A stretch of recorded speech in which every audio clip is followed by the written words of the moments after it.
Allah Subhanahu wa ta'ala bersumpah dengan 12 sumpah berturut-turut tentang kejadian-kejadian hal ihwa yang terjadi tentang hari kiamat dan bagaimana dahsyatnya peristiwa hari kiamat itu.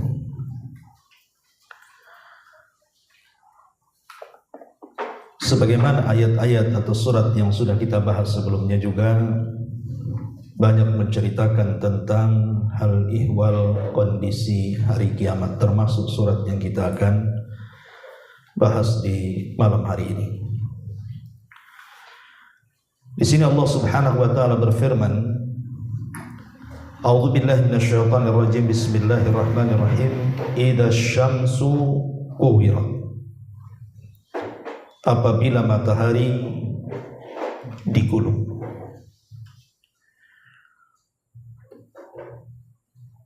Kemudian Allah Subhanahu wa taala juga mengatakan wa idzan nujumu kadarat, dan apabila bintang-bintang itu berjatuhan. Wa idzal jibalu suyirat, dan apabila gunung-gunung diperjalankan.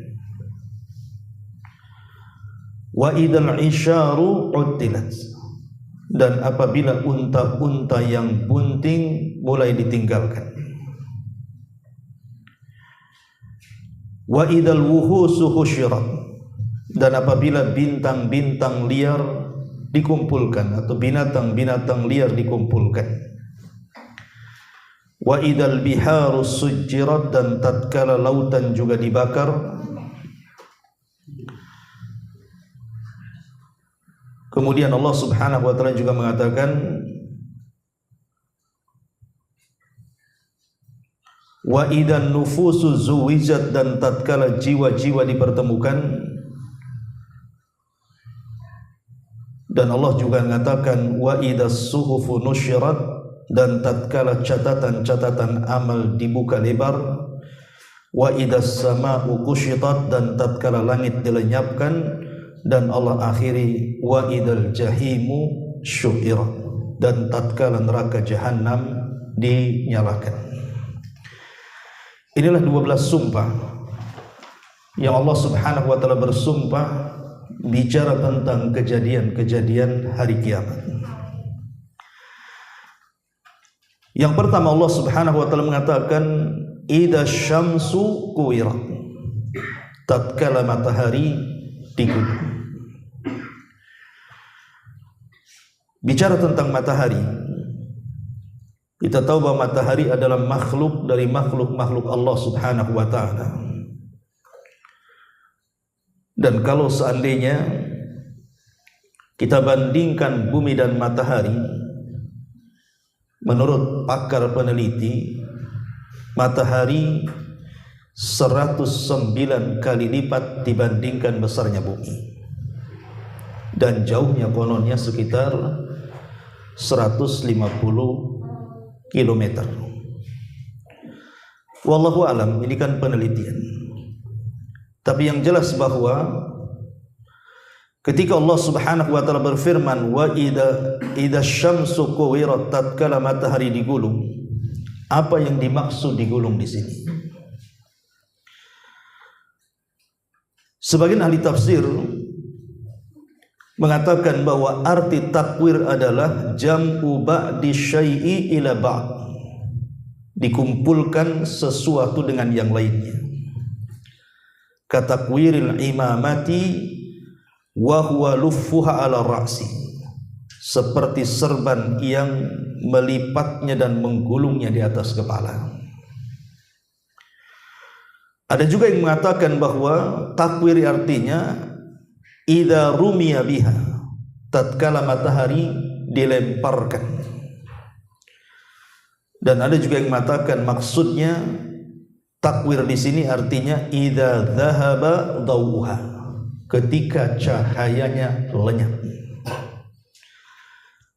Sehingga kemudian dapat kita simpulkan dari tiga penafsiran ini bahwa matahari itu kelak pada hari kiamat akan dilipat kemudian akan dilemparkan dan dilenyapkan cahayanya. Itulah makna at-takwir. Ma'asyiral muslimin wal muslimat rahimani wa rahimakumullah. Kalau kita melihat matahari hari ini, kita tahu bahwa matahari adalah salah satu dari tanda-tanda kiamat. Ketika Allah Subhanahu wa taala berfirman dalam surah Al-An'am ayat 158, Yauma ya'ti ba'du ayati rabbika la yanfa'u nafsun imanuha lam takun amanat min qablu aw kasabat fi imaniha khaira. Pada hari datangnya sebagian tanda-tanda Rabb-Mu, maka tidak berguna lagi iman seseorang bagi yang belum beriman sebelumnya, atau dia sudah beriman tapi belum berusaha berbuat kebaikan dengan keimanannya. Sebagian ahli tafsir ketika memberikan catatan kepada surah Al-An'am ayat 158 ini, bahwa nanti pada akhir zaman ada tanda-tanda kiamat itu, kalau muncul maka iman seseorang tidak ada gunanya. Lah Nabi SAW kemudian menjelaskan salah satunya adalah dzalika hina tatlu'us syamsu min maghribiha. Hal itu ketika terjadi matahari terbit dari arah barat. Al-Imam At-Tayyibi yang dinukilkan oleh Al-Hafidh Ibnu Hajar, beliau mengatakan bahwa peristiwa matahari terbit dari arah barat itu setelah terjadinya dukhon, jadi terjadinya asap tebal di langit, di mana asap ini akan menyakiti setiap orang kafir yang menghirupnya. Tetapi orang-orang yang beriman, ya paling tinggi hanya tersedak saja, flu dan yang semacamnya. Karena mereka tidak paham atau tidak kuat menahan rasa sakit dari hisapan dukhon yang merupakan tanda-tanda langit akhir zaman, maka mereka pun berdoa kepada Allah Azza wa Jalla agar dukhon ini dilenyapkan dan mereka akan beriman. Akhirnya Allah Subhanahu wa taala pun menghilangkan dukhon itu. Makanya Allah mengatakan fartaqib yauma ta'tis sama bidukhanin mubin. Dalam surah Ad-Dukhan, tunggulah bahwa nanti akan sampai kepada kalian waktu dukhon itu akan menyebar di tengah-tengah kalian. Dan dukhon ini tanda-tanda langit. Dia bukan asap dari bumi kemudian menggumpal di langit, tidak. Dia sudah ada di langit. Lah setelah kemudian dukhon hilang, maka kemudian terjadilah apa yang dikatakan dalam hadis ini, di mana ketika matahari tiba-tiba kemudian terbit dari arah barat yang sebelumnya dari arah timur, maka manusia terkejut karena ketika mereka sedang tertidur kemudian datang di waktu subuh, maka orang-orang yang beriman ya biasa mereka bangun kemudian salat subuh. Tapi orang-orang kafir dan fasik mereka tetap lelap tertidur sampai pada waktu ketika matahari harusnya terbit dari arah timur di pagi hari, matahari itu tak terbit. Kemudian mereka menunggu sampai siang hari, tak terbit juga. Ketika mereka menunggu sampai sore hari, tak terbit juga. Harusnya ketika matahari tenggelam dari arah barat, tiba-tiba muncul dari barat. Itulah yang kemudian disebut matahari terbit dari arah barat. Lah ketika itu semua manusia menangis. Tapi apa gunanya menangis? Kenapa? Karena Allah Subhanahu wa taala mengatakan la yanfa'u nafsan imanuha, di mana jiwa tidak akan berguna lagi keimanannya. Sekalipun ada orang penyembah berhala kemudian membanting berhalanya dan bertobat, tidak ada gunanya. Karena iman sudah ditutup dan tobat sudah ditutup. Makanya ulama mengatakan waktu tobat ditutup itu di dua waktu. Pertama ketika nyawa di tenggorokan, dan yang kedua ketika matahari terbit dari arah barat. Ma'asyiral muslimin wal muslimat rahimani wa rahimakumullah. Di dalam sebuah hadis Nabi SAW mengatakan, la taqumus sa'atu hatta tatlu asy-syamsu minal maghribi fa idza tala'at fara'aha an-nasu amanu ajma'un fadzalika hina la yanfa'u nafsan imanuha lam takun amanat min qablu aw kasabat fi imaniha khaira. Kata Nabi SAW, tidak akan terjadi kiamat hingga matahari terbit dari sebelah barat. Jika ia telah terbit lalu manusia menyaksikannya, maka semua orang akan beriman ketika tidak lagi bermanfaat keimanan seseorang sebelum beriman sebelumnya, atau mungkin sudah beriman tetapi belum berbuat baik. Hadis ini menunjukkan bahwa kita disuruh untuk bersegera beramal saleh sebelum matahari terbit dari arah barat. Sebenarnya matahari ini kalau kita perhatikan muncul dan tenggelam, dan itu setiap hari. Pertanyaannya, kemana matahari pergi? Apakah seperti teori yang mengemukakan bahwa matahari mengelilingi bumi? Maka disebutkan dalam riwayat Abi Dzar Al-Ghifari radhiyallahu anhu, Nabi SAW bersabda, atadruna aina tadhhabu hadhihi syamsu? Tahukah kalian kira-kira perginya matahari saat terbenam itu kemana?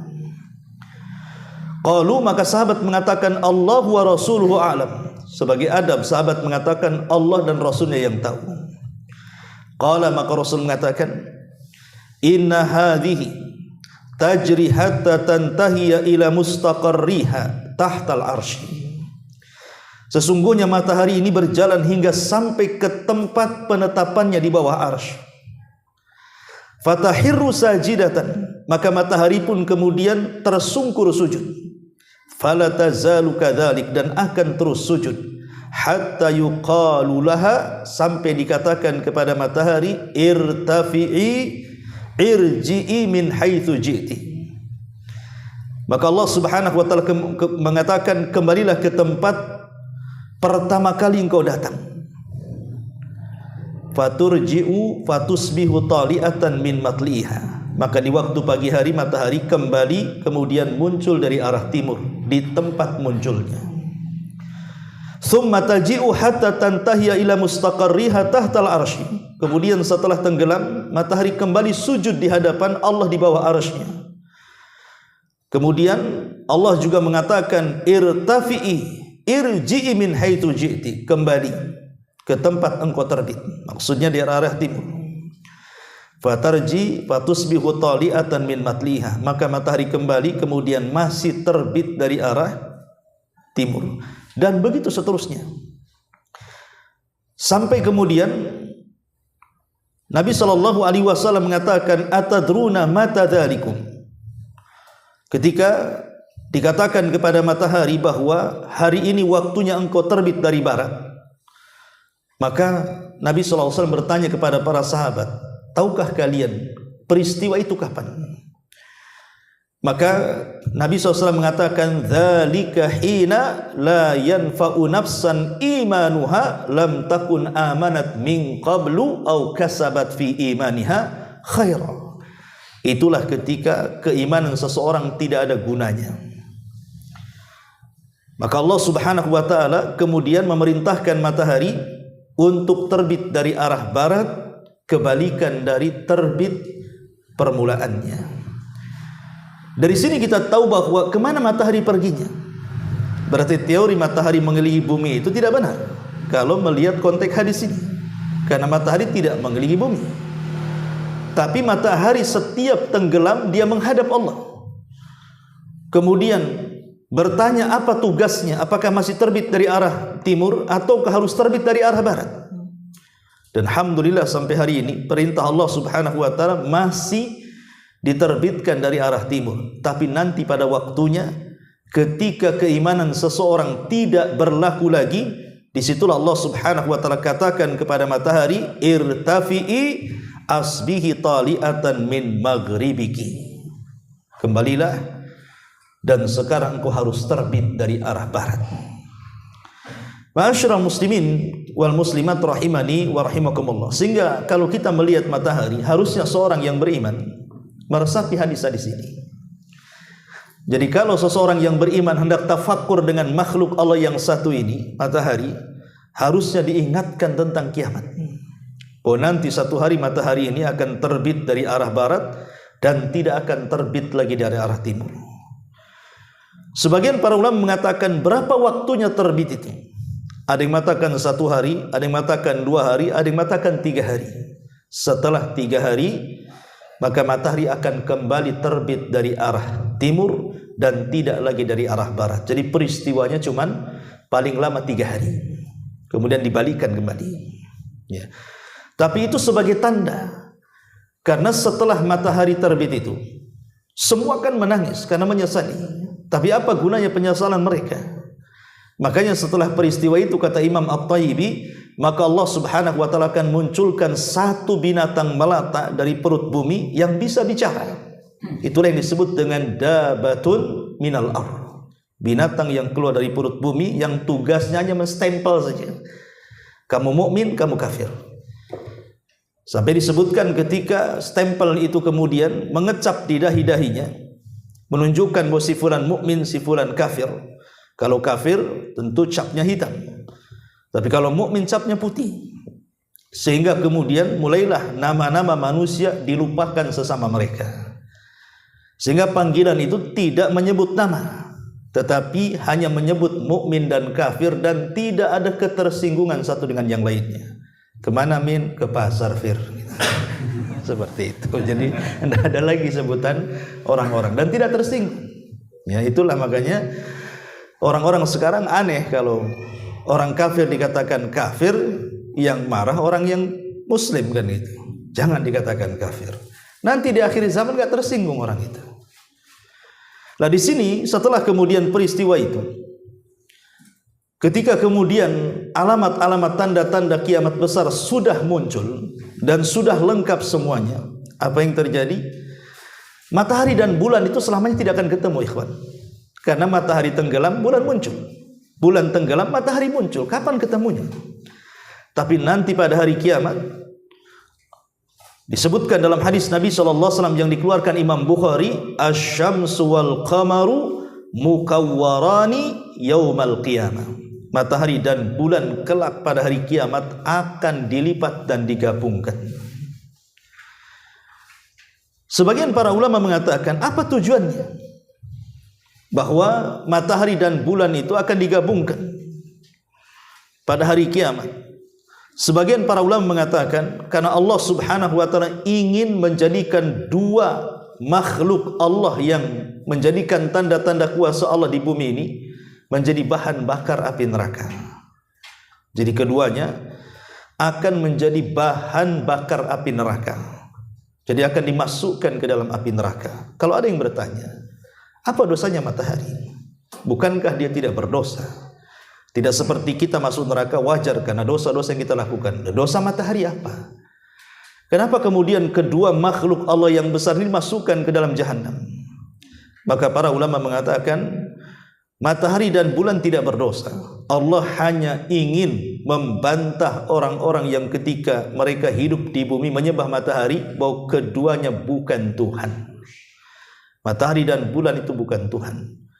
Makanya Allah subhanahu wa ta'ala mengatakan la tasjudu lisyamsi wala lil qamari wasjudu lillahi alladhi khalaqahunna in kuntum iyyahu ta'budun.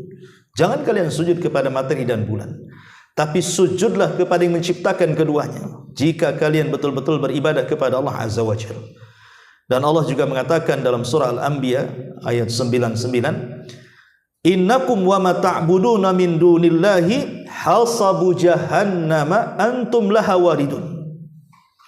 Sesungguhnya kalian dan apa yang kalian sembah selain Allah adalah umpan jahanam dan kamu pasti akan masuk bersama mereka ke dalamnya.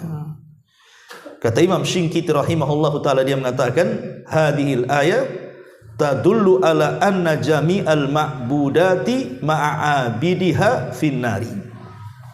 Ayat ini menunjukkan bahwa seluruh sesembahan, selain daripada Allah akan bersama para penyembahnya di neraka. Itulah jawaban kenapa matahari dan bulan dimasukkan dan dipendamkan ke dalam jahanam, bukan karena dosa kedua makhluk itu, tetapi hanya ingin menunjukkan bahwa keduanya bukan Tuhan. Inilah yang dimaksud idza syamsu kuwirat. Ma'asyiral muslimin wal muslimat rahimani wa rahimakumullah. Kemudian Allah Subhanahu wa taala mengatakan, wa idzan nujumu kadarat, dan tatkala bintang-bintang itu dijatuh-jatuhkan. Di dalam Al-Quran, Allah Subhanahu wa taala ketika bicara soal bintang, Allah mengatakan, walaqad zayyana as-samaa'a ad-dunya bimasabiha wa ja'alnaha rujuman lisyayatin. Dalam surat Al-Mulk ayat 5, Allah mengatakan, dan sungguh kami hiasi langit-langit dunia itu dengan lampu-lampu, maksudnya bintang-bintang. Dan kami jadikan lampu-lampu atau bintang-bintang itu rujuman lisyayatin, sebagai penembak bagi setan-setan yang berusaha naik ke atas langit. Sebelum Nabi SAW diutus, kita tahu bahwa jin-jin yang jahat atau syaitan itu naik ke atas langit. Jadi jin-jin itu mereka memiliki pos-pos di atas awan. Jadi di atas awan itu mereka membuat pos. Lah dari awan itulah kemudian, dari pos-pos di atas awan itu mulailah mereka memanjat ke langit dengan cara memanggus satu jin ke jin berikutnya, seperti orang yang panjat pinang sampai ke langit dunia, mendekati langit dunia. Lah apabila kemudian sudah mendekati langit dunia, maka jin yang paling atas itu mereka mendengar percakapan Jibril alaihi salam ketika menugaskan malaikat-malaikat di langit dunia apa tugas mereka di bumi. Karena apabila Allah Subhanahu wa taala hendak memberikan tugas kepada para malaikat, maka akan ada bunyi seperti besi yang dipukul-pukul di batu keras, dan itu membuat suara yang membuat seluruh malaikat pingsan. Lah yang pertama kali siuman adalah Jibril. Kemudian Allah merintahkan Jibril agar malaikat ini dan itu bertugas di bumi. Setelah selesai, maka semua malaikat siuman dan bertanya kepada Jibril, tugas apa yang Allah tugaskan kepada kami? Maka Jibril menjelaskan tugasnya ini. Maka semua malaikat bertasbih dan bertakbir, dimulai dari malaikat yang ada di atas arsy dan sekitarnya. Kemudian Jibril turun ke langit yang ke-7, ke langit yang ke-6, sampai ke langit yang ke-1, langit dunia yang kita lihat hari ini. Maka semua malaikat bertasbih dan bertakbir, termasuk malaikat-malaikat di langit dunia juga bertanya, madza qala rabbukum ya Jibril? Apa yang dikatakan Rabb kepada kita wahai Jibril? Jibril mengatakan qaulul haq. Ini kebenaran, maksudnya perintah-perintah. Lah ketika Jibril itulah kemudian memerintahkan antar malaikat satu dengan yang lainnya di langit dunia, terkadang ada satu kalimat yang terdengar oleh jin yang ada di bawah itu. Yang satu kalimat ini terkadang langsung dilemparkan ke jin yang di bawahnya, jin yang di bawahnya ke jin yang di bawahnya, sampai kepada jin yang ada di atas awan di pos-posnya itu. Lah dari jin-jin yang di pos-posnya itulah kemudian mereka turun ke bumi, kemudian memperjualbelikan kalimat itu dengan paranormal. Yang satu kalimat sudah dicampur adukan dengan kedustaan 99 kalimat. Jadi dari 100 kalimat itu yang benar cuma satu, tetapi 99 kalimat itu dusta. Makanya kalau seandainya dukun meramal sesuatu kemudian benar, itulah yang satu kalimat. Tapi itu pula yang diviralkan. Yang 99 kalimat yang dusta dan meleset itu tidak pula diviralkan. Seolah-olah dukun itu yang satu membenarkan ramalannya, tetapi yang lainnya disembunyikan. Lah, setelah kemudian diutusnya Nabi SAW, maka Allah Subhanahu wa taala tidak menghendaki adanya campur baur antara wahyu dengan perkataan jin.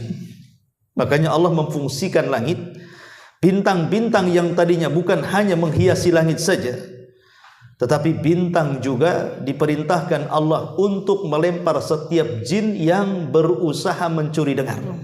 Sejak itulah langit tidak ada lagi jin yang berhasil naik ke atas.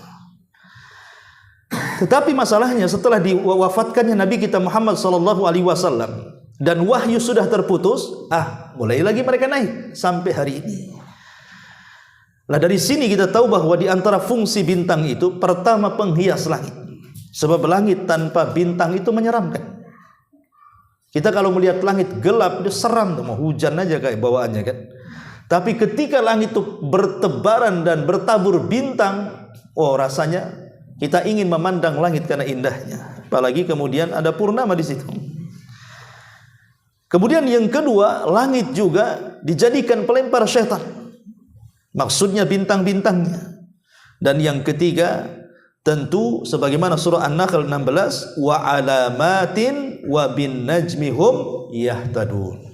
Dan dengan bintang mereka bisa menjadikan kompas. Karena saya ingat dulu, saya itu pernah dulu diajak menangkap ikan. Itu masih udah puluhan tahun yang silam. Kebetulan ombaknya itu besar sekali. Ya. Ombaknya itu besar sekali. Saya satu perahu dengan Ustaz Mahbub waktu itu. Jadi cari ikan ke tengah lautan. Ombak gede kali. Sampai udahlah kita mati di situ karena baru pertama udah mabok, ombak besar kan. Tiba-tiba kemudian orang ini yang maksudnya yang membawa kapal ini selalu melihat ke langit. Apa maksudnya dia melihat ke langit itu? Kita ini yang sedang stres kan itu, takut terguling kapalnya, dia terus perhatikan langit. Rupanya dia perhatikan bintang. Dan subhanallah dia tahu cara pulangnya. Zaman itu tidak ada kompas. Ya. Dan memang betul-betul walaupun kita kemudian dipinggirkan di tempat lain, kita suruh jalan kaki, tapi dia pulang sendiri. Ya. Tapi itu menunjukkan bahwa bintang itu bisa dijadikan kompas karena di zaman dulu kompas itu cuma dua. Kalau di malam hari mereka menjadikan bintang, kalau di siang hari menjadikan gunung. Orang dulu itu kalau melihat kompas mesti kalau siang hari lihat gunung dia. Ya. Tapi kalau di malam hari lihat bintang. Itulah fungsi bintang. Lah bintang yang beragam fungsinya ini, tentu yang paling tampak adalah menjadi sebuah keindahan tersendiri dari langit. Boleh jadi mungkin lampu-lampu lampion yang kita lihat hari ini di putkot atau mungkin juga itu niru langit kan itu ya. Mungkin dibuat kayak bintang-bintang mungkin ya. Sehingga jadi indah. Warung yang tadinya gelap jadi terang. Warung yang tadinya sepi jadi ramai kan itu. Bukan mau jajan, mau tengok lampunya saja. Tapi yang jelas bahwa keindahan itu akan segera hilang. Kapan itu? Wa idzan nujumun kadarat. Ketika bintang-bintang itu berjatuhan. Inkadarat artinya ada yang mengatakan inkadarat adalah tanatharat. Tanatharat itu artinya berserakan. Ya. Tapi ada juga yang mengatakan inkadarat itu artinya tasaqatat. Artinya berjatuhan.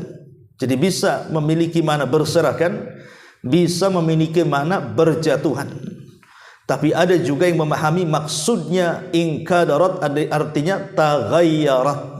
Taghayyar itu artinya berubah. Ya, berubah maksudnya hilang cahayanya.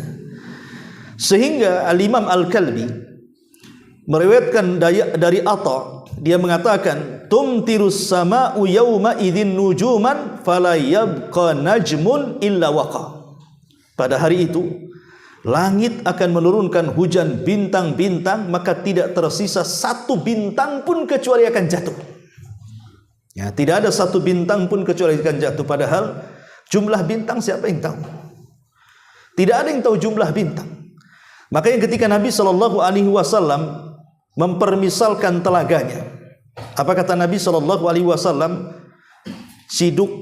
Tempat ciduknya atau bejana-bejana ciduknya itu sejumlah bintang di langit. Kan kata Rasul mengatakan seperti itu. Artinya saking banyaknya bintang di langit, lah itu semua jatuh semua. Ya. Sehingga kalau kita melihat dari tiga penafsiran, ada yang mengatakan berserakan, ada yang mengatakan berjatuhan, ada yang mengatakan hilang cahayanya. Kalau kita gabungkan berarti awalnya jatuh, kemudian berserak, kemudian hilang cahayanya. Dan itu kapan? Ketika terjadi kiamat. Dan itu sangat mengerikan. Karena bagaimanapun Kalau sudah bintang berjatuhan, sementara bintang itu ada yang besarnya berkali lipat daripada bumi, gimana kalau seandainya menghempas bumi? Jangankan bintang besar, meteor saja, kalau seandainya menghempas bumi, itu sangat menakutkan. Dan ini menunjukkan kengerian hari kiamat. Kemudian Allah Subhanahu wa taala mengatakan, wa idzal jibalu suyirat. Dan apabila gunung-gunung diperjalankan. Gunung adalah salah satu tanda yang tampak di mata. Bahkan keajaiban gunung ini tidak henti-hentinya para peneliti untuk menelitinya. Selain daripada keindahannya yang kemudian banyak dicari orang-orang yang suka naik ke gunung-gunung gitu ya. Kemudian dengan bangganya mereka memoto pemandangan dari atasnya. Lebih daripada itu, bahwa ada rahasia dalam gunung ini. Makanya Allah Subhanahu wa taala mengatakan, wa ilal jibali kaifa nusibat. Dan lihatlah gunung-gunung itu, bagaimana Allah Subhanahu wa taala menancapkan gunung di bumi itu. Bahkan Allah Subhanahu wa taala kemudian menyebutnya gunung itu adalah rawasiya. Rawasiya itu artinya pasak. Pasak-pasak yang ditancapkan. Yang namanya pasak, kalau antum buat tenda, pamannya pasak 1 meter, ya kan? Kemudian antum tancap 1/2 meter, itu tidak akan kuat. Ya. Kalau seandainya yang naik ke atas dengan yang nancap ke bawah itu sama, pasti tidak akan kuat pasak itu. Tapi kalau seandainya pasak ini yang nancap ke dalam lebih dalam, pamannya 1 meter disisai cuma 20 cm, berarti yang nancap lebih dalam kan daripada yang keluar ke bumi, maka itu akan kokoh. Artinya bumi yang menjulang, gunung yang menjulang di hadapan kita itu, ketinggiannya itu tidak lebih panjang dibandingkan yang nancap ke bumi, gitu maksudnya. Jadi kalau seandainya dibalik gitu maksudnya, ya gunung itu dibalik, ya, maka gunung yang ada di bawah bumi itu lebih tinggi dibandingkan yang di atas bumi, karena pasak otomatis lebih dalam. Lalu apa fungsinya? Inilah kemudian rahasia gunung itu, supaya stabil bumi ini, supaya tidak mudah gempa, tidak mudah lini, supaya manusia berjalan dengan stabil, sehingga kita bisa berjalan dan tidak oyang dan begitu seterusnya. Dan ini keajaibannya. Makanya kalau kita bercerita tentang gempa itu kan ada namanya vulkanik, ada namanya tektonik kan itu ya. Nah, vulkanik itu kan ada geseran gunung itu. Makanya banyak gunung yang meletus. Lah dari sini kita tahu bahwa itulah keajaiban gunung. Kenapa Allah tancapkan di bumi? Supaya stabil kehidupan manusia. Tapi gunung ini satu hari akan menyebabkan gempa yang sangat besar. Kapan itu? Ketika Allah Subhanahu wa taala berfirman di sini, wa idzal jibalu suyirat. Dan tatkala gunung-gunung itu diperjalankan. Ada dua pendapat para ulama. Maksud gunung suyirat diperjalankan itu apa? Ada yang mengatakan bahwa maksudnya adalah quliat minal ardi wa suyirat fil hawa. Maksudnya dicabut dari pasaknya lalu dijadikan berjalan terbang di udara. Cabut kemudian diterbangkan ke langit. Itu makna suyirat.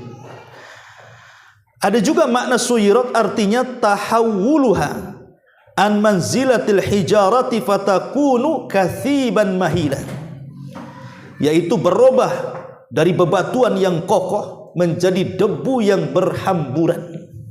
Jadi awalnya gunung itu batu-batu yang kokoh, tiba-tiba Allah Subhanahu wa taala jadikan seperti kapas. Tidak ada lagi kekuatan. Makanya kemudian disebutkan di dalam surah An-Naba, Allah mengatakan wasuyiratil jibalu fakanat saraba, dan gunung-gunung pun dijalankan sehingga menjadi fata morgana. Bahkan lebih tegasnya dalam surah At-Toha, dalam surah Toha ayat 105 Allah mengatakan yas'alunaka 'anil jibal faqul yansifuha rabbi nasfa. Dan mereka bertanya kepadamu ya Muhammad tentang gunung-gunung pada hari kiamat. Maka Allah jawab, maka katakan wahai Muhammad, Rabbmu akan menghancurkan pada hari itu sehancur-hancurnya. Dan Allah juga mengatakan dalam surah Al-Waqiah, wa bussatil jibalu batha fakanat haba'an mumbatha. Dan gunung-gunung dihancurkan sehancur-hancurnya, maka jadilah dia seperti debu-debu yang berterbangan. Dan Allah mengatakan dalam surah Al-Qari ayat 5, wa takunul jibalu kal'ihnil manfush. Dan gunung-gunung seperti bulu yang dihambur-hamburkan oleh angin. Jadi ada yang berusaha kemudian menggabungkan peristiwa ini dari berbagai macam ayat. Jadi pertama, gunung itu akan dicabut dari pasaknya, kemudian akan diperjalankan, kemudian akan diterbangkan, kemudian akan dibenturkan satu gunung dengan gunung yang lainnya, sehingga bebatuan itu hancur, kemudian kembali ke bumi hanya seperti pasir-pasir yang sudah tidak berbentuk gunung lagi.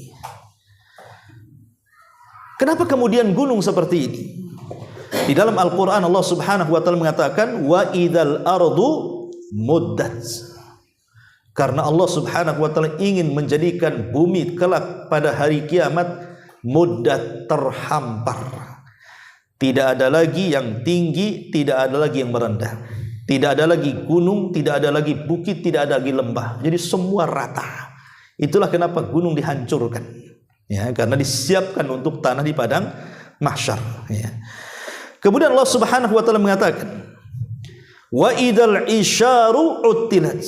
Dan tatkala unta-unta bunting ditinggalkan. Usyara itu dari kalimat asyara. Asyara itu artinya 10. Jadi unta yang sedang hamil 10 bulan itu namanya usyara. Wa idal isyar. Isyar itu artinya unta yang sedang bunting 10 bulan. Karena rata-rata unta itu melahirkan di usia 12 sampai 13 bulan. Jadi unta itu melahirkan biasanya usia kandungannya 12 bulan atau 13 bulan. Sehingga orang-orang dulu, orang-orang Arab yang punya unta, kalau unta itu sudah hamil sampai 10 bulan, maka mereka tidak akan mempedulikan apapun.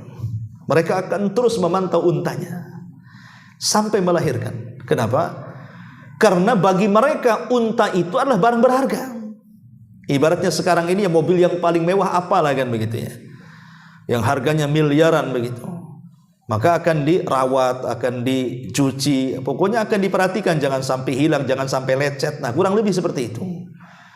Karena mereka, unta bagi mereka adalah kendaraan mereka. Karena unta itu barang berharga. Mereka safar dengan unta. Mereka menjadikan unta sebagai mahar. Mereka menjadikan unta sebagai tunggangan. Mereka menjadikan unta sebagai tempat belanja, mengangkut dan begitu seterusnya. Jadi fungsi unta itu banyak. Sehingga karena unta itu barang berharga, makanya Nabi SAW selalu mempermisalkan dengan unta. Seperti namanya sabda Rasul kepada Ali radhiyallahu an, ya Ali, la an yahdiyakallahu bika rajulan wahidan khairun laka min khumrin na'am. Wahai Ali, kalau lantaran lisanmu satu orang mendapatkan hidayah, itu lebih baik daripada unta merah. Kenapa kemudian Nabi SAW menyebut-nyebut unta? Bahkan ketika Nabi SAW mengatakan apabila di hari Jumat, kemudian orang yang pertama kali masuk dan mendapatkan saf pertama, maka seolah-olah dia menyembelih seekor unta dan disedekahkan. Selalu unta itu dinomorsatukan. Ya, karena unta itu barang berharga di zaman itu. Apalagi unta bunting 10 bulan. Lah subhanallah, di sini Allah subhanahu wa ta'ala sebenarnya ingin menjelaskan kepada kita bahwa nanti pada hari kiamat harta itu tidak ada gunanya lagi. Harta itu tidak ada gunanya lagi. Dengan mempermisalkan unta, karena memang unta itu barang berharga di zaman itu. Bahkan yang paling berharga itu akan ditinggalkan. Yang tadinya mereka memperhatikan sampai kelahirannya, itu tidak mungkin diperhatikan lagi karena dahsyatnya hari itu. Ma'asyiral muslimin yang dimuliakan Allah subhanahu wa ta'ala, disebutkan dalam sebuah hadis Nabi SAW mengatakan, la taqumu sa'atu hatta yakthura fikumul malu fayafidhu hatta yuhimma rabbul mal man yakbaluhu minhu sadaqah wa yud'a ilaihi rajul fayaqul ya arab li fihi. Kata Nabi SAW, tidak akan tiba hari kiamat sehingga harta menjadi banyak pada kalian, harta itu terus melimpah dan melimpah sehingga membingungkan pemiliknya. Siapakah yang mau menerima sedekah darinya? Lalu seseorang dipanggil, kemudian dia berkata, aku tidak membutuhkannya. Dalam hadis yang lain, la ya'tiyanna 'alan nasi zaman yatufur rajulu fihi bis sadaqati minadh dhahabi thumma la yajidu ahadan ya'khudhuhu minhu. Sungguh akan datang pada manusia di satu zaman di mana seseorang berkeliling dengan membawa harta sedekah emasnya, kemudian tidak ada seseorang pun yang mau menerimanya. Artinya bahwa nanti di akhir zaman, bahwa apa yang disabdakan Nabi SAW, innallaha zawaliyal arda fara'aitu masyariqaha wa magharibaha wa inna ummati sayablughu mulkuha ma zuwiyali minha wa utitul kanzainil ahmara wal abyadha. Sesungguhnya Allah mendekatkan bumi untukku sehingga aku dapat melihat bagian timur dan baratnya, dan sesungguhnya kekuasaan umatku akan mencapai bagian bumi yang telah didekatkan kepadaku, dan aku diberikan dua harta simpanan, maksudnya emas dan perak. Ma'asyiral muslimin yang dimuliakan Allah Subhanahu wa taala, artinya Rasul bersabda seperti ini wahyu, bahwa nanti umat manusia, maksudnya kaum muslimin, akan melimpah ruah kekayaan yang luar biasa. Sampai-sampai orang yang menerima sedekah sudah tidak mau menerima sedekah karena sudah sama-sama kaya. Kapan itu? Ada yang mengatakan bahwa ketika di zaman para sahabat Nabi SAW dan juga di zaman para tabi'in itu kan banyak penaklukan negara. Dan bisnis yang paling cepat kaya itu ya penaklukan negara. Karena kalau negara itu sudah ditaklukkan, dapat emas, dapat segala-galanya kan gitu. Sehingga kaum muslimin merumpah luah gitu ya hartanya. Ketika Romawi kemudian ditaklukkan kaum muslimin, Persia ditaklukkan kaum muslimin, dan kedua-duanya gudang emas dan perak. Ada yang mengatakan bahwa Persia itu adalah gudangnya perak, adapun Romawi gudangnya emas. Ya, jadi ketika dua negara ditaklukkan, maka kaum muslimin itu berlimpah ruah, luar biasa. Tapi ma'asyiral muslimin yang dimuliakan Allah Subhanahu wa taala, tapi nanti di akhir zaman kondisinya jauh lebih dahsyat lagi, di mana kaum muslimin akan mendapatkan kekayaan yang belum pernah seumur diciptakan Adam sampai kiamat dibangkitkan, kemakmuran yang luar biasa. Kapan itu? Di masa Al-Mahdi berkuasa dan di masa Isa bin Maryam berkuasa. Itu kehidupannya luar biasa sampai Rasul mengatakan, tuba, beruntunglah orang-orang yang hidup di masa itu, karena luar biasa. Tetapi rupanya dunia ini ada batasnya. Disebutkan oleh Al-Hafidz Ibnu Hajar rahimahullahu taala, saat tanda-tanda kiamat terakhir datang. Apa tanda-tanda kiamat terakhir? Munculnya api dari Hijaz. Munculnya api dari Hijaz Yaman. Dan itu sudah diteliti oleh NASA. Memang di bawah negeri Yaman, khususnya Aden, itu memang banyak larva. Lebih banyak dibandingkan negara-negara yang lainnya. Artinya itu Yaman itu kota panas. Ya. Jadi nanti api itu akan keluar dari perut Aden Yaman dan akan menggiring manusia. Saat penggiringan inilah manusia sudah tidak peduli dengan harta yang ditinggalkannya. Yang penting mereka selamat. Ya. Jangankan cerita kemudian tanda-tanda akhir kiamat besar kan. Bahkan saya mendapatkan kisah-kisah di orang-orang yang terkena musibah gempa waktu saya ke Lombok itu. Ya, hampir 1 bulan saya di sana itu. Ada orang-orang yang bercerita di mana mengatakan, Ustadz, itu waktu terjadi gempa, orang sudah tidak peduli lagi kepada mobil mewahnya, tidak peduli lagi kepada rumah megahnya. Yang ada di otak mereka itu kayaknya kiamat. Masing-masing ingin menyelamatkan diri mereka. Terkadang saudara tidak ingat dengan saudaranya, terkadang anak tidak ingat ibunya katanya, karena sudah panik masalahnya. Ya. Itu baru gempa gitu ya. Lah bagaimana ini tanda-tanda kiamat besar, munculnya api yang menggiring manusia ke tempat mahsyarnya. Makanya di sini Allah seolah-olah ingin mengatakan wa idal isyaru uttilat, di sini Wa idzal isyaru utlat, dan tatkala unta-unta bunting ditinggalkan, maksudnya ini kinayah bahwa nanti pada hari kiamat harta itu sudah tidak menjadikan acuan lagi. Yang penting orang selamat, ditinggalkan semuanya. Ya. Kemudian Allah Subhanahu wa taala mengatakan, dan ini menunjukkan apa? Kengerian hari kiamat. Kemudian Allah Subhanahu wa taala mengatakan wa idzal wuhusu husyirat. Bolehlah di sini berpindah kepada kiamat, tanda-tanda peristiwa kiamat setelah kematian. Kalau yang tadi itu kan sebelum kiamat besar, kehancuran alam semesta. Ini mulai berpindah setelah kehancuran alam semesta, hari kebangkitan. Allah Subhanahu wa taala mengatakan wa idzal wuhusu husyirat, dan tatkala binatang-binatang liar dikumpulkan. Ya tentu di sini ada mafhum aulawi ya. Maksudnya mafhum aulawi itu, lalu kemana binatang-binatang jinak? Maka seolah-olah Allah ingin mengatakan binatang buas saja akan dikumpulkan, apalagi binatang jinak. Artinya semua binatang akan dibangkitkan. Jadi kalau betul kisah-kisah adanya dinosaurus dan yang semacamnya, itu akan dibangkitkan juga tuh. Ya, kalau memang betul ada binatang-binatang yang zaman purbakala gitu ya. Kalau memang betul itu, maka akan dibangkitkan semuanya, karena tidak ada satu hewan pun kecuali akan dibangkitkan. Jadi gambarannya boleh, mungkin kalau boleh digambarkan, saat manusia itu dibangkitkan, maka boleh jadi di sampingnya ada binatang yang dibangkitkan. Boleh jadi harimau dibangkitkan di sampingnya, gajah di sampingnya, dinosaurus di sampingnya. Namanya hari kebangkitan. Semua dibangkitkan. Ya. Untuk apa? Untuk proses hisab. Lah, binatang inilah yang pertama kali dihisab sebelum manusia. Jadi mereka akan ditempatkan di arasat, disaksikan oleh manusia bagaimana Allah Subhanahu wa taala akan membuat keadilan seadil-adilnya. Maka disebutkan dalam hadis Nabi sallallahu alaihi wasallam, yaqdillahu baina khalqihi al-jinna wal insa wal bahaim. Allah akan memutus perkaranya di antara makhluknya dari kalangan jin, manusia, bahkan binatang-binatang.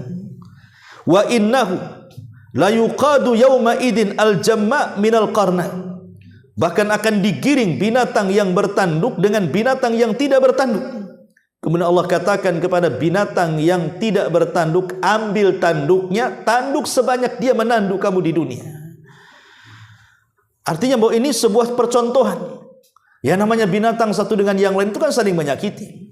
Terkadang saling memakan satu dengan yang lainnya kan gitu. Ya, lah tentu juga ada proses hisabnya di sini untuk menunjukkan bahwa Allah tidak suka dengan kezaliman dan Allah suka dengan keadilan. Disitulah mahkamah keadilan yang sesungguhnya. Tetapi tentu alam binatang akan berbeda dengan alam jin dan manusia, karena mereka bukan makhluk yang mukallaf. Mereka tidak diwajibkan sholat, puasa, zakat, akal pun tak punya, sehingga mereka hanya diproses dari segi kezalimannya saja, kemudian dihisab. Ya, kemudian terjadi qisas, tapi tidak dimasukkan ke dalam neraka. Jadi setelah terjadi hisab dan qisas, maka Allah Subhanahu wa taala mengatakan kuni turaba, jadilah kalian tanah. Maka semua binatang menjadi tanah. Lah orang-orang kafir yang menyaksikan ketika itu, mereka pun berteriak dan mengatakan, ya laitani kuntu turaba. Duhai kiranya kami menjadi tanah seperti binatang-binatang itu. Mungkin? Mustahil. Manusia ada hisabnya. Itulah makna wa idzal wuhusu husyirat. Ada juga yang mengatakan maksudnya wa idzal wuhusu husyirat itu nanti pada menjelang kiamat, maka manusia binatang satu dengan yang lainnya itu tidak akan saling menerkam. Jadi nanti mendekati kiamat, antara harimau, antara kijang, antara buaya, antara gajah, antara apa saja binatang itu semua menjadi akur. Ya. Seolah-olah tidak bermusuhan lagi satu dengan yang lainnya. Itu juga ada yang mentafsirkan demikian wa idzal wuhusu husyirat, dan mereka bisa dengan manusia sama. Jadi manusia tidak takut harimau, harimau pun juga tidak takut manusia. Kapan itu? Saat Isa bin Maryam berkuasa. Saat Isa bin Maryam berkuasa, kemudian bumi mengalami berkah yang luar biasa, disitulah orang tidak takut dengan binatang buas dan binatang buas juga tidak takut manusia. Seolah berkawan antara manusia dan binatang. Karena itu memang masa-masa adalah keberkahan dunia. Ada yang mentafsirkan wallahu alam seperti itu. Kemudian yang nomor 6. Ayat yang ke-6, wa idzal biharu sujirat. Dan tatkala lautan dibakar. Masyarul muslimin yang dimuliakan Allah Azza wa Jalla, di dalam surah Luqman ayat 20 Allah mengatakan, alam taraw anna Allah sakhkhara lakum ma fis samawati wa ma fil ardi wa asbagha alaikum ni'amahu zahiratan wa batinah wa minan nas may yujadilu fillahi bighairi ilmin wala hudan wala kitabim munib. Tidakkah kamu perhatikan sesungguhnya Allah telah menundukkan untukmu apa yang ada di langit dan apa yang ada di bumi, dan menyempurnakan untukmu nikmat lahir ataupun batin. Tentu yang dimaksud yang ada di bumi termasuk lautan. Allah tampakkan nikmat-nikmatnya untuk kita. Dan lebih tegas lagi dalam surah An-Nahl ayat 14, huwallazi sakharal bahra litakulu minhu lahman tariyan wa tastakhriju minhu hilyatan talbasunaha wa taral fulka muakhira fihi walitabtagu min fadlihi wa la'allakum tashkurun. Dan dialah Allah yang telah menundukkan lautan untukmu agar kamu dapat memakan daripadanya daging yang segar, maksudnya ikan, dan agar kamu mengeluarkan dari lautan berbagai macam perhiasan yang bisa kau pakai, dan kamu melihat bagaimana bahtera berlayar padanya, dan supaya kamu mencari keuntungan dari karunia-Nya, dan supaya kamu bersyukur kepada Allah Subhanahu wa taala. Dari dua ayat ini kita bisa simpulkan kalau bicara lautan. Pertama, Allah Subhanahu wa taala telah tundukkan lautan yang bergelombang-gelombang ombaknya kepada kita. Secara naluri nampaknya kita tidak bisa melawan lautan. Tapi buktinya akhirnya lautan bisa ditundukkan kepada manusia, kan? Bisa. Sampai ada istilah nelayan yang handal itu belum dikatakan handal sampai dia melawan ombak. Kalau dia sudah bisa melawan ombak berarti jadi nelayan yang handal. Kalau masih takut ombak jangan jadi nelayan, pasti tenggelam, ya.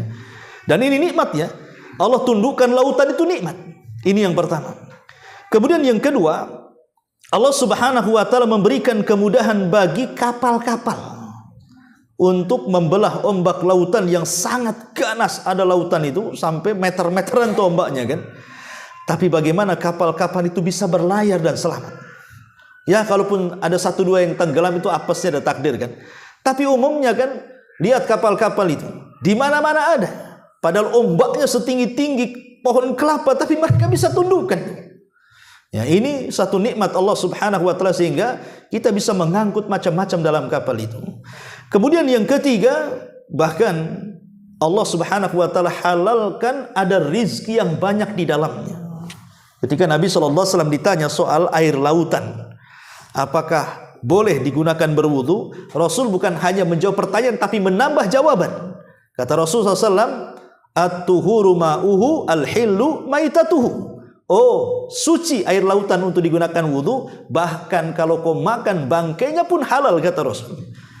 Artinya semua binatang yang ada di lautan itu halal kecuali kapal laut, ya kan. Itu pun keras katanya. Kalau renyah mungkin dimakan juga. Artinya bahwa semua yang di lautan itu halal, kan. Memang ada diperselisihkan. Sebagian ulama kalau nggak salah Malikiyah atau apa yang mengatakan bahwa kecuali binatang-binatang lautan yang menyerupai binatang-binatang buas daratan seperti buaya, ya, atau seperti anjing laut, ya, dan begitu seterusnya. Tapi pendapat yang kuat wallahu alam bahwa sabda Rasul itu umum, al-hillu maitatuhu, halal bangkainya, tanpa ada istisna pengecualian. Artinya selama binatang itu hidup di lautan dan dia tidak pernah ke daratan, memang hidup di lautan, maka halal. Kalaupun seandainya haram itu bukan karena bangkainya, tetapi mungkin karena memadaratkan seperti beracun dan yang semacamnya. Karena racunnya, bukan karena bangkainya. Tapi kalau seandainya racunnya bisa dibuang dan bisa dimakan, kan jadi halal, ya. Jadi ini juga salah satu bentuk bagaimana nikmat Allah dari lautan. Yang keempat, bahkan lautan itu juga bisa mengeluarkan perhiasan. Dari lautan ini mutiara-mutiara kan itu, ya, keluar dan itu jadi perhiasan manusia. Bahkan lebih daripada itu, bisa mengeluarkan banyak keuntungan yang melimpah. Gas-gas dan yang begitu seterusnya itu kan diambil di lautan tuh. Ya, minyak-minyak akhirnya jadi pertamax, pertalite, ya. Sekarang harus pakai barcode lagi. Jadi akhirnya kan semuanya itu dari lautan. Kalau kita cerita nikmat lautan luar biasa, belum lagi keindahannya, ya, keindahan lautan. Sampai banyak para pelukis yang hebat-hebat tuh rata-rata mereka melukis lautan, melukis sungai dan yang semacamnya. Tapi keindahan itu akan berubah. Kapan itu? Ketika Allah Subhanahu wa taala firmankan di sini, wa idzal biharu sujirat, tatkala lautan dibakar. Apa maksudnya? Sebagian para ulama mengatakan makna sujirat artinya ukidat. Ukidat itu artinya dinyalakan. Itu makna daripada sujirat. Tapi ada juga yang mengatakan makna sujirat artinya muliat, artinya penuh. Jadi air lautan itu akan naik kemudian akan tumpah di daratan. Karena kalau kita juga teori ilmu fisika juga memang lautan lebih tinggi dibandingkan daratan kan itu ya. Tapi kuasa Allah, air lautan tidak hempas ke daratan. Ya kan? Lautan kan lebih tinggi dibandingkan daratan. Dan lautan lebih luas dibandingkan daratan. Dia lebih tinggi dan lebih luas. Tapi dengan izin Allah Subhanahu wa taala lautan belum boleh untuk menerpa daratan. Tapi nanti suatu hari Allah Subhanahu wa taala akan menjadikan lautan menenggelamkan daratan. Kapan itu? Hari kiamat. Karena makna sujirat ada yang mengatakan dinyalakan, ada yang mengatakan muliat artinya akan dipenuhkan di daratan. Sehingga Imam Mujahid mengatakan, ya, fujira ba'duha fi ba'din al-adhbu wal milhu fasaratil bukhuru kulluha bahran wahidan. Maksudnya fujirat di sini meluap sehingga bercampur satu dengan yang lainnya, di mana air sungai yang tawar akan bercampur dengan air asin lautan, maka jadilah seluruh daratan menjadi lautan. Jadi akan digabungkan antara sungai dengan lautan, kemudian mengepung daratan. Itu kata Imam Mujahid, ya. Kemudian Ibnu Abbas radhiyallahu anhu mengatakan maksudnya ukidat fasarat naran tadtarib.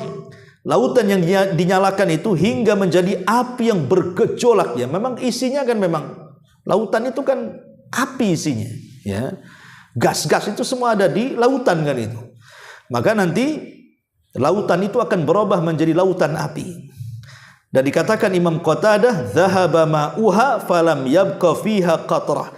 Maksud fujirat artinya kering airnya sehingga tidak tersisa meskipun hanya setetes dari air lautan. Jadi nanti akan terjadi kekeringan sampai air lautan pun tidak ada lagi air.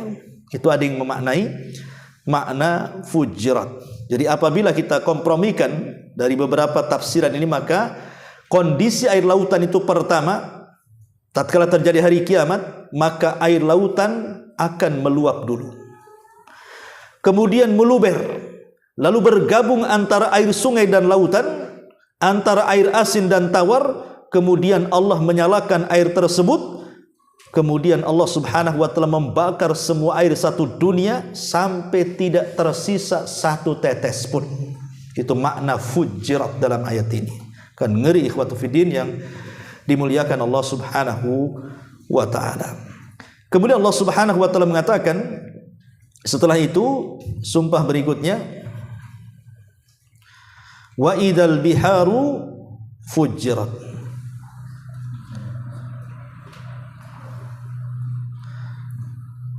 Ayat yang keberapa tadi? Ayat ke-7. Wa idzan nufusu zuwizat. Wa idzan nufusu zuwizat, dan tatkala jiwa-jiwa dipertemukan atau dipersatukan. Ada 3 penafsiran para ulama. Ada yang mengatakan maksudnya jiwa itu dipertemukan saat tiupan sangkakala yang kedua.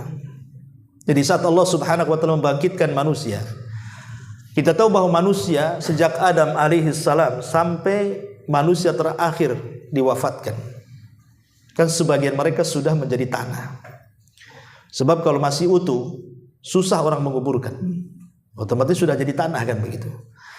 Tetapi apakah semua badan yang dikubur oleh tanah itu semuanya menjadi tanah? Tidak. Ada satu benda dari tubuh manusia yang tidak mungkin hancur. Terkadang benda ini tidak bisa dilihat kecuali oleh alat-alat. Apa itu? Tulang ekor manusia. Tulang ekor ini tidak akan hancur. Karena di antara, kata Imam Barbahari dalam kitab Syarhus Sunnah, dia mengatakan ada sekitar 7-8 makhluk yang tidak mungkin hancur saat kiamat dibangkitkan. Salah satunya adalah tulang ekor. Walaupun kecil, bahkan tidak tampak, harus pakai alat pembesar gitu, tapi itu tidak akan hancur. Karena dari tulang ekor itulah manusia dibangkitkan. Jadi saat kemudian Israfil sebelum meniup sangkakala, Allah Subhanahu wa taala akan turunkan hujan. Lah setiap tulang ekor itu akan tersentuh dengan air. Makanya Allah mengatakan wa ja'alnal ma likulli syai'in hayyin, dan kami jadikan air itu segala sesuatu bisa hidup. Lah air itulah yang kemudian menembus setiap tulang ekor sejak zaman Adam sampai yang terakhir mati. Kemudian mereka pun tiba-tiba secara ajaib kembali. Tulang mereka kembali, daging mereka kembali, semua kembali seperti manusia. Kemudian setelah itu Allah Subhanahu wa taala gempakan padang mahsyar itu untuk melempar isi-isi kuburan ke permukaan. Itulah yang Allah mengatakan wa akhrajatil ardu athqalaha, dan kami keluarkan beban-beban bumi ke permukaan. Atau Allah mengatakan wa alqat ma fiha wa takhallat, dan kami kosongkan isi-isi bumi karena dilempar ke permukaan, maksudnya jasad-jasad manusia. Lah ketika jasad manusia segitu banyaknya itu dengan jasad binatang di padang mahsyar itu, disitulah Israfil pertama kali dibangkitkan dan disuruh untuk meniup sangkakala yang kedua. Ketika Israfil meniup sangkakala yang kedua, disitulah Allah mengatakan wa idzan nufusu zuwijat, dan ketika ruh melesat dari tempatnya masing-masing. Ruh orang-orang yang beriman diletakkan di Iliyin, ruh orang-orang kafir diletakkan di Sijin. Maka pintunya akan dibuka, semua melesat dan akan kembali ke jasad-jasad manusia tanpa tertukar, satu jasad dengan ruhnya masing-masing. Mulailah mereka hidup. Itulah arti wa idzan nufusu zuwijat. Makna yang kedua, maksudnya wa idzan nufusu zuwijat, tatkala jiwa-jiwa dipertemukan, maksudnya adalah masing-masing pada hari kiamat akan dikumpulkan dengan jenisnya. Jadi orang Yahudi akan dikumpulkan dengan Yahudinya, Nasrani akan dikumpulkan dengan Nasraninya, Hindu akan dikumpulkan dengan Hindunya, Buddha akan dikumpulkan, termasuk kaum muslimin. Dan semua orang yang menyembah akan dikumpulkan dengan sembahannya. Yang ini sesembahan dengan sapi, ya kumpul dengan sapinya. Ini yang ular sendok dengan ular sendoknya. Ini yang dengan, pokoknya dengan akar, dengan apa, semuanya akan dikumpulkan dengan sesembahannya. Itu makna wa idzan nufusu zuwijat. Ada juga yang mengatakan, karena ada ayat yang mengatakan wa kuntum azwazan thalathan, ya, dan kamu menjadi 3 kelompok. Fa ashabul maimanati ma ashabul maimana, wa ashabul masy'amati ma ashabul masy'ama, was-sabiquna as-sabiqun ulaikal muqarrabun. Yaitu golongan kanan, alangkah mulianya golongan kanan, dan golongan kiri, alangkah sengsaranya golongan kiri, dan orang-orang yang paling dahulu beriman, merekalah yang paling dahulu masuk ke dalam sorga, mereka itulah orang-orang yang dekat dengan Allah. Dan Allah juga mengatakan dalam surah As-Saffat, uhsyurul ladzina zalamu wa azwajuhum wa ma kanu ya'budun. Perintahkan kepada para malaikat, kumpulkan orang-orang yang zalim beserta teman sejawat mereka dan apa yang dahulu mereka sembah di bumi. Kumpulkan masing-masing. Ini tafsiran yang kedua. Dan tafsiran yang ketiga, maksudnya jiwa-jiwa orang-orang yang beriman akan dipertemukan dengan para bidadari. Dan itu disebutkan di dalam surah dalam Al-Quran. Maksudnya penafsiran Atha di sini, zuwijat nufusul mu'minina bil huril in. Makna zuwijat artinya jiwa-jiwa kaum mukminin akan dipertemukan dan dinikahkan dengan para bidadari. Ini 3 penafsiran wa idzan nufusu zuwijat. Kemudian ayat ke-8, wa idzal mau'udatu su'ilat. Ya. Wa idzal mau'udatu su'ilat bi ayyi dzambin qutilat. Dan tatkala bayi-bayi perempuan yang dikubur hidup-hidup kemudian ditanya, atas dosa apa kalian membunuh aku? Karena begini ikhwan, di zaman jahiliyah dulu, di zaman jahiliyah kita tahu bahwa anak laki-laki emas bagi mereka dan anak perempuan itu merupakan kehinaan bagi mereka. Sehingga Allah Subhanahu wa taala gambarkan, idza busyira ahadukum bil untha dhalla wajhuhu muswaddan wa huwa kadhib. Jadi apabila dihabarkan gembira kepada mereka kelahiran anak perempuan, justru mereka marah. Dan mereka berusaha yatawara minal qaum, menyembunyikan. Ya, jangan sampai orang tahu dia punya anak perempuan. Karena itu aib yang luar biasa. Makanya kemudian Allah mengatakan yatawara minal qaumi min su'i ma busyira bih ayumsikuhu ala hunin am yadussuhu fit turabi ala sa'a ma yahkumun. Di sini Allah Subhanahu wa taala mengatakan, dan dia menyembunyikan dari orang banyak disebabkan kabar buruk yang disampaikan kepadanya, apakah dia akan memelihara dengan menanggung kehinaan ataukah membenamkan ke dalam tanah sebagai bentuk menghilangkan kehinaan. Ingatlah alangkah buruk putusan mereka terhadap apa yang mereka lakukan.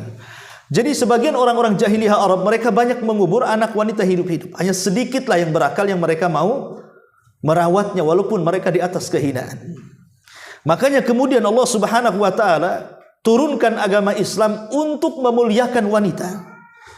Sehingga Allah Subhanahu wa taala samakan derajat wanita dengan laki-laki. Walahunna mithlu ma walahunna, dan bagi mereka perempuan itu sama kedudukannya dengan laki-laki.